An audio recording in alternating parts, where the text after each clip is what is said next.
Antara industri yang mendapat perhatian sekarang adalah industri pelancongan, yang mana kalau kita dapat imbas lebih kurang 2 tahun lepas kita diserang oleh pandemik COVID-19, industri pelancongan ini merupakan salah satu industri yang cukup hebat terkesan akibat daripada pandemik COVID-19. Ramai sebenarnya yang telah pun ada pengusaha pelancongan ini telah pun menutup industri mereka dan juga perusahaan mereka. Dan dalam industri pelancongan ini, salah satu lagi skop yang harus juga kita beri perhatian adalah pelancongan Islam. Jadi potensi pelancongan Islam era endemik hari ini kita nak bercakap dan juga berkongsi kepada anda. Saya sangat berbesar hati bersama dengan Fitra Muhammad Ali, Encik Fitra Muhammad Ali, iaitu pengurus pembangunan industri Pusat Pelancongan Islam ITC. Assalamualaikum Encik Fitra. Waalaikumsalam. Selamat datang ke Selamat Pagi Malaysia. Okey, kita seringkali mendengar istilah pelancongan halal, pelancongan patuh syariah, Muslim friendly, terutamanya negara kita ini negara Islam. Jadi orang kata kalau pergi ke mana-mana by default kita ini halal ataupun Muslim friendly. Jadi boleh Encik Fitra kongsikan apakah sebenarnya yang dikatakan sebagai pelancongan halal itu dan apakah peluang yang ada dalam pelancongan Islam itu?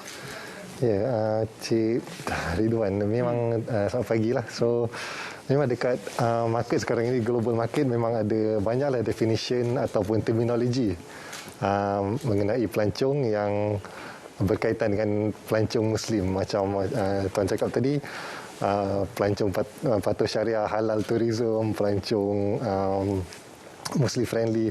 Tapi kami di Islamic Tourism Center ITC ni, kita definisikan pelancongan Islam tu sebagai apa-apa aktiviti, acara atau pengalaman yang dilaksanakan dengan niat baik, mengikut Islam lah, Islam punya in accordance with Islam. So dia merangkumi yang ni lah, macam let's say contohnya dia macam general tourism juga, tapi dia tak bersanggah lah dengan Islamic punya way of rules. So besides that, selain tu ITC juga kita sekarang ini tengah menghebahkan atau tengahkan istilah pelancongan mesra Muslim. So that sebabnya mesra Muslim ni is more lebih bersifat lembut dan diterimalah oleh orang ramai, sama ada industri ataupun pelancong sendiri. Sebab kalau macam syariah compliance, dia macam ini sangat macam keras sangat, betul. Jadi pelancongan mesra Muslim. Ya. Jadi itu konsep yang diketengahkan oleh ITC. Mungkin boleh beri contoh keperluan pelancong Islam dari segi persediaan, perkhidmatan dan juga kemudahan khas yang disediakan oleh penggiat industri pelancongan bagi memenuhi kehendak mesra Muslim ini. Bagaimana bagi contoh lokasi ataupun yang telah pun dilaksanakan di bawah ITC ini mungkin? Okey, macam for the industry ni, untuk diorang nak cater to this Muslim market ni, diorang kena tahulah yang bahawa Muslim tourist ni dia punya main concern bila travel ni dua saja, iaitu makanan halal dan tempat untuk solat. So di travel agents ni ataupun tourism stakeholders ni, diorang kena cater to this needs. Lepas tu ada juga yang macam nice to see, nice to have semua ni, seperti let's say kalau dia pergi tourist attraction ataupun hotel, dia perlukan water friendly washrooms atau facility, semua tu lah. So that's why so macam dekat Malaysia, memang kita dah Islam Muslim country. So betul, kemudahan tu semua dah ada. So kalau macam negara lain, diorang tak ada lagi lah, ataupun tak banyak lah kemudahan ni. So that's why ITC kita bagi consultation ataupun training untuk negara-negara yang perlukanlah advice on Muslim friendly tourism. Tapi adakah mereka ataupun pengusaha ini yang mendapatkan status mesra Muslim ini, Muslim friendly ini, juga orang kata dia sama pemberatnya dengan penggiat industri yang mendapatkan sertifikat halal? Apa beza antara kedua-duanya ini? Dia Islamic tourism, dia punya ekosistem ni dia luas tau. Islamic tourism atau pelancongan Islam. So dia cover industri perhotelan, food and beverage, F&B, spa.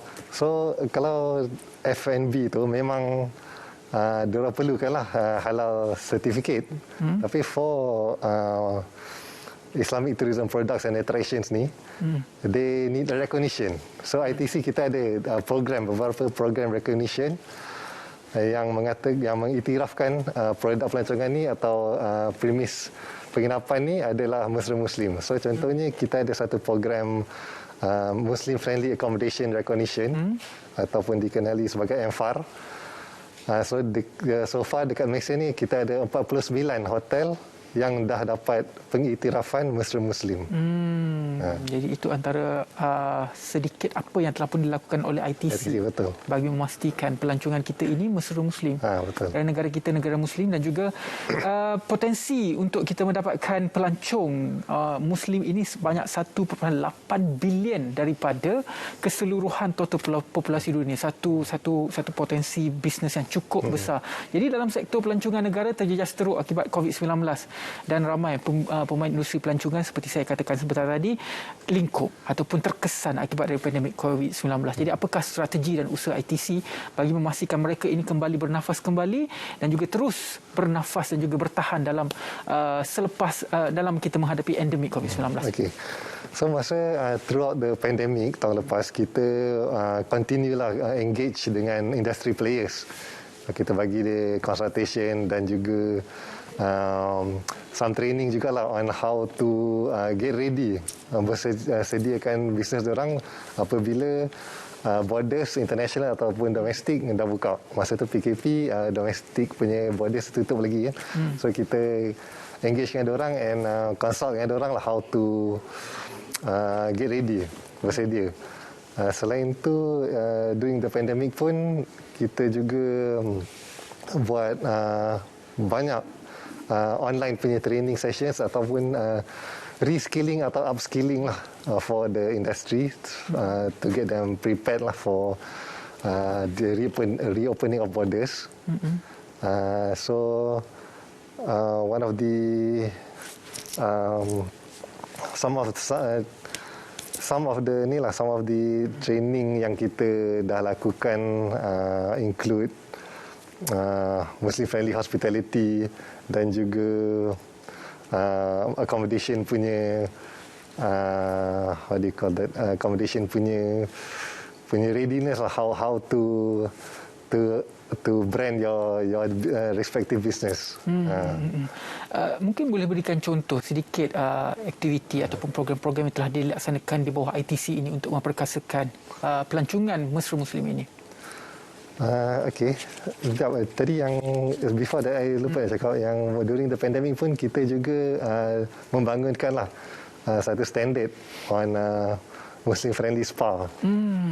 Dan juga kita telah draft garis panduan untuk Muslim friendly products, hospitality dan packages.